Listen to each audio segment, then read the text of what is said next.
This is Moments with Foo with James Foo Torres, better known as Foo, the show that takes you around the world to share interviews with some of the most successful and relevant people on the planet, hear their stories, and get the most important business lessons they have learned on their road to success, and get exclusive advice on how to implement their success into your life and business. Moments with Foo is brought to you by the Strategic Advisor Board and your host, Foo. Hello and welcome to Moments with Foo. I'm your host, James Foo Torres, but you can call me Foo, hence the name of the podcast. And today I have Cynthia Adams. She is a retired health psychologist and also an author, and I'm going to let her tell you more about that. But first, Cindy, how are you? I'm very well, James. How are you today? I'm doing good. I'm feeling good, very productive. So I'm ready to get started with this so we can get some good takeaways for the audience. All right. Perfect. So please give us a brief review of your background first. Okay, well, I have to name drop. I was a professor at the University of Connecticut, better known as UCONN Huskies. And this is basketball season, so I know that will relate to a lot of people. But I loved my work there. I worked as a health psychologist, teaching future health professionals how to deal with the human side of their patients. And sometimes that translated to motivational things, and sometimes it was just how to relate, communicate to other people. That's like really interesting. But for my own benefit and for the benefit of the audience, can you tell us what kind of subjects health psychology teaches? Okay. Well, besides motivation and communication, we get into the specifics of death and dying. You know, how do people accept terrible news, even if it isn't as terrible as death and dying? If you are being told you're going to lose the use of some body part, or you have to have a serious operation, it takes a good health professional to handle that well with the poor patient who's just had that news. Sexuality, human sexuality is affected by health conditions. And sometimes students are very uncomfortable speaking to older people about that subject. So we work in different ways to get them more comfortable with the subject, make sure they understand the necessary things to say. And just the developmental stages. So you treat a child differently than somebody at a different level, and certainly the elderly at another level. Those are all important for health psychologists. Interesting. I like it. I like how I love psychology personally. Good. Because I love understanding the why people take decisions. That is something that it just intrigues me since I was a kid. I took psychology class when I was in college, and I loved learning about that. And I at some point I thought about becoming a psychologist, to be honest. But then I was like, you know what? Like, just I don't know, the study part of it. I was like, I like having conversations, but I don't like to study this rigid way, and that's why I didn't finish my bachelor's. And I just I got an associate's, and then I'm in entrepreneurship now, right? Like I have my own business because of the school system, not because I'm not willing to do the things. It's just that I just didn't like that path. It was like torture for me, and that's why I became an entrepreneur. But enough about me. But one last thing of one question about this, because UConn is such a big sports college, right? Like that's how I know about it, because of Kemba Walker more specifically. But I'm curious, do you ever were like the coaches of the like sports teams to be like, hey, can you come in and kind of help out with the psychology of things? Because I know that the game is a lot mental, right? Like Absolutely. Sports are a lot mental. Were you ever asked to help the athletes on that matter? As a matter of fact, I was part of a team that worked with helping people to be their optimal best as the players. So we worked with the coaches and with the players to try to optimize what's healthiest and best for the players. If you go in and tell a coach, you're working that kid too hard or something like that, they're not going to listen, because their goal is to win. And although they certainly don't put a no price tag on it. Of course, they put a price tag on it. They wouldn't hurt their players, but sometimes there are underlying things they can trigger, like eating disorders in some particular sports are very triggered by coaches criticizing how the player looks or how much they're eating or not eating. So I worked for quite a few years, since eating disorders was my research area, with different teams at UConn, and very much enjoyed it. Loved the coaches. Some of them are still there, and the players I can still follow through the newspaper. It's very nice. That's so cool. That's so cool. I love sports. That's why, I dig deep into these things, because I especially basketball. Basketball is my favorite sport. NBA is the one professional thing that I keep track on the most, because I love sports, and if I could not having to worry about work, I would be watching sports all day. But obviously, I need to focus on serving my clients and pushing my business forward. So no spend much time there, but I will as I get older. And certainly. So my next question is, why did an American woman like you decided to write a serious historical novel about the World War II more than 70 years after the war ended? Like, what was your motivation? Well, that's a deep question, and I can tell you have a psychology background, or you wouldn't have asked that. And I think every field needs a psychology background if they're working with other people.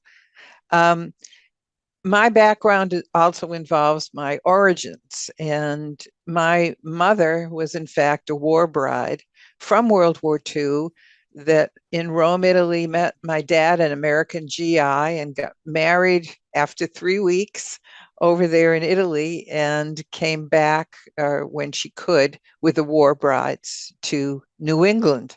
From Rome to Manchester, New Hampshire, it was a big cultural change.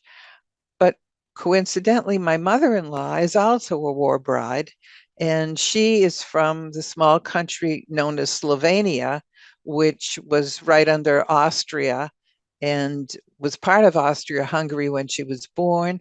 But because of World War I, it changed names, and it kept changing names and has changed names again. But in any case, I was motivated to look at her war experiences because later on, after years of knowing her, she revealed that one of her brothers never came home from the war.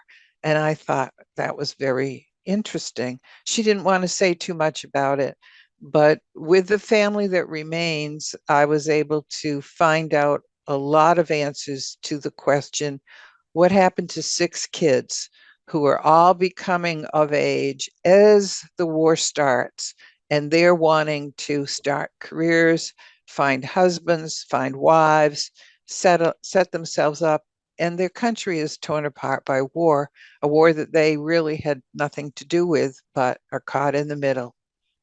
So I wanted to look more at that, and it turned out to be an amazing story in several of their cases, and all of them were greatly changed, of course, by this event. There was romance. There was bad things done to some of the women by men. There were traumas where they were pulled apart, and the Nazis had one uncle in not a concentration camp, a POW camp for most of the war. So they went through a lot. Damn. Yeah, I can see how this connects with your more immediate background of as a retired psychologist. I know that I'm very intrigued about the human mind and by people that make the decisions that they make. So if I had somebody like that, I kind of have my great grandpa was Chinese. Maybe I should do some investigative work like that, like you, right? And then just find out who is behind all that, because I don't know anything about that. It'd be very interesting. Right. Now you got me thinking about that now. Yeah. Yeah, I'm like, look, I don't know, because that's why I'm Fu, right? Like that's the last name is I Chinese. figured you were part Chinese. Yeah. Yeah, it is. It Yeah. is Chinese. My great grandpa Ben Fu. He moved. That's this the American name that he got. Because they came from China to United States, and then from there, like that's the only thing. That's as much as I know. So I guess maybe when I'm retired too, I go on an adventure like that too and start asking questions, Well, because I can tell like being interested about the human mind and then learning about that there's a connection like that in your family, and then you start digging into learning about the World War II and how directly affected your family, and how is it part of the story that you exist right now, and now you're sharing that through this book, your book, the Red the Toque, right? The Red Toque. the Red Toque, Love and Loss in the Time of Tito. And Tito was the communist leader that took over those countries right there in Eastern Europe after the war, right after the war, and they had terrible treatment under Tito after the war too. But one thing of advice, if I might, James, if any of your family are still living that knew that grandfather, or if he is in fact still living, get the information now, or get it from any cousin or any aunt, anyone who knew. Um, Grab it while you can, because when you're an old man, it may not be very easily found. I mean, that's the thing. So my great grandpa died when my grandpa was 2 years old, and my great grandma could barely understand English anyway. Like they were, but I don't know, they were like two Chinese and then a Puerto Rican that barely, both of them did not speak that much English anyway. So they were just getting by how Wow. they could, and that's why like I don't know anything. I have some pictures of them together, It's a but. beginning. And you Mm, have DNA, those paths open up things too. But if you find any living person that knew them or knew about it, that would help. yeah, I Even don't if you know. get, I will even if have you need a to look. translator. Yeah. Yeah, I will have Yeah. to, and I don't, because I thought about this, that connection. It's yeah, I need some deep research. Let's see, maybe with technology too, right? Advancing now with like ancestry.com, all these different things, Yeah. right? That's what I meant by Um, DNA. They have this right. stuff. Yeah. Yeah, so that's what I think I might do. But Cool. yeah, I have somebody advise me before, especially using like Mormon sites. I heard Oh, like they're yeah. very good at that. They're the So best genealogists. They keep wonderful records. Yeah. yeah, that's what I heard. So yeah, maybe right now my priority is definitely taking my business off. Right, like just taking off, like just keep growing, Okay. because. But yeah, like anyway, great advice. You definitely definitely it's a great advice to follow, because you want to get the information as soon as you can to make sure that you Have um it saved somewhere. Sure. definitely. So um can you give us a taste, if you may, about the book? I know you told us like a little the connection that you have of the time, and you explain about Tito, but you want to give us a little taste about the book? Certainly. Well, it was a beautiful country, Slovenia, but they couldn't stay because they knew Hitler was coming. He was practicing driving his planes over the mountains there. And then he did attack because it looked like Yugoslavia would be easy to take. And that was he was so aggressive, taking everything he could. Um, the six of them, one stayed in Slovenia, and all of the women and one male ended up leaving. The brother that disappeared was working as a soldier in Belgrade when it was attacked, and he was defending their then king, and was captured in that first battle when they did a surprise attack on the Yugoslavians, and they were attacked by the Italians and the Hungarians. It was from all sides, and Hitler wanted what he wanted. And he was mad at Yugoslavia for not signing a treaty that said they would be a friend of the Nazis, because the Yugoslavian people did not enjoy the Nazis. Most of them were quite religious, either as Muslims or as Catholics. And, the Nazi way of doing things didn't fit. So everyone took off. Two ended up in London and were in the Blitz. One, though, was following her employer and on a submarine, and was coming across the Atlantic, trying to get back to London, trying to get back to England, when they were attacked by torpedoes. So at the height of the war, you did not want to be in the Atlantic, but that's where they were. It was very brutal, very surprising that she survived that. But, not all of them did as well. And it's a story, as I say, where there's romance, there's a lot of intrigue, there's some heroism. And they all try and keep their values as they were, but war changes everybody. Yeah, I mean, Yeah. war is ugly. It's I don't think it really helps anybody. It's just a matter of control and power, and it's I don't Well, like it at all. really, the main point in my writing the book was very anti-war, because there are no winners. And now the odds are even worse because the planet is in such bad shape ecologically that if you fire nuclear weapons, that if you tear up big pieces of the earth, that you put more pollution in the air, you're not just killing the people on the ground, you're killing the generations, you're killing the whole world. I don't mean to sound alarmist, but I think, the crazy man who starts the war for aggressive reasons doesn't realize what he's doing to the next generation, to his own grandchildren, maybe Yeah. not even that far away. And the devastation on human beings right there. That's why a big piece of the proceeds from this book, each time it's sold on Amazon, is going to the Wounded Warriors Project, because that is the best way for me to pay tribute to that family who sacrificed so much, lost so much, and were peaceful, a very agrarian culture. They had a bucolic country living, and they used honey, and they grew their own plants, and they did a little hunting, and they did a little roof work. My husband's his grandfather, but they were not aggressive people, and yet they lost so much.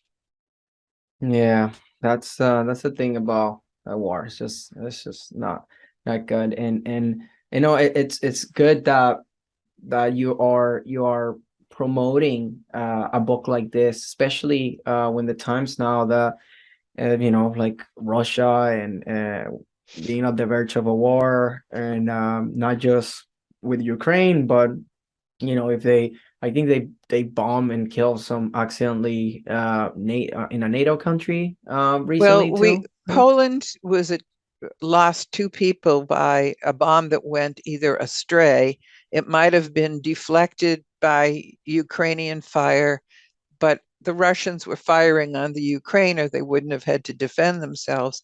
So in any case, if the Russian government would stop fighting and leave the Ukrainians alone, that whole area could be at peace again. But it would take a long time to rebuild. But all the money that's going into fighting could be put into rebuilding and saving Yeah. lives.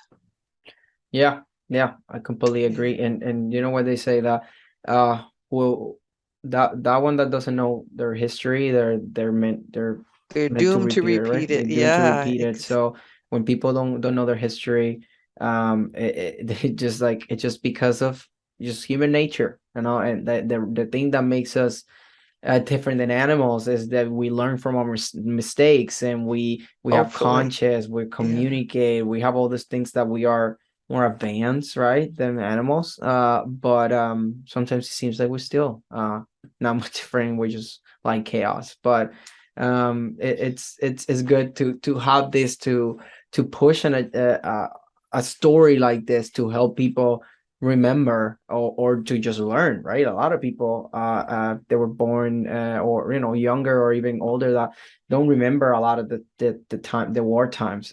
So it's good to not push negative, but just to raise awareness and get a good story, right? Get a good story out of it where you get entertained, and then see that how ugly war can be from a perspective from the inside. And then we can all get together and really push as a group, as a society, to avoid wars as much as we can, right? Because it's not It would something. be nice if everyone would work together on this, but the aggressive ones are the holdouts, and they think, well, these people are pacifists, then we can take advantage. And it's a very difficult. That's why we have to be diligent if we want to protect democracy, and we have to have soldiers that are ready to guard against those aggressors. But it's a shame when it ever has to really be put to use, and it's so destructive. And then, I have a son, I have grandsons. The idea of them going to battle, a granddaughter going to battle, never mind. It's just a horrible thought of people out there senselessly going to war, and of course all the other shootings. But I don't want to get into too much here. It's overwhelming. The book, I think, has a positive effect. It will touch the reader. They will be in love with some of the characters. They will feel emotion with those characters, and they will want to contribute to peace, I think, if they read the book. And I hope it has that effect, that positive effect. I think it'd be a great Christmas gift, because Christmas is a family, peaceful holiday. And the way the Slovenians celebrated Christmas is in the book, and even a description of the bread they used to make every Christmas Eve that had to rise overnight. It's a homey feeling much of the time, but then things change. Yeah. No, thanks for taking the time to come here to my podcast and to talk about your background, as a retired psychologist, which I like a lot, and then how you transition now to be an author and impacting lives other ways. And I think this is very, very timely, and I hope to be able to amplify the impact of this book, so more people can get entertained and also be an advocate of, yeah. right, an advocate of peace, right, and because after seeing it from the inside, right, getting that perspective through the book can really change the perspective of a person. So well, and I am very grateful to you for all your help and advice along the way, and certainly for highlighting the Red Toque, Love and Loss in the Time of Tito. yeah, no problem. My pleasure to do that. And so this was Cindy Adams and Foo, and this is us signing off. Bye-bye. Thanks for listening to Moments with Foo with your host, Foo. Please leave your feedback and visit strategicadvisorboard.com to get the latest and greatest business advisement on the planet. Follow us on social media for updates, and we will see you on the next episode.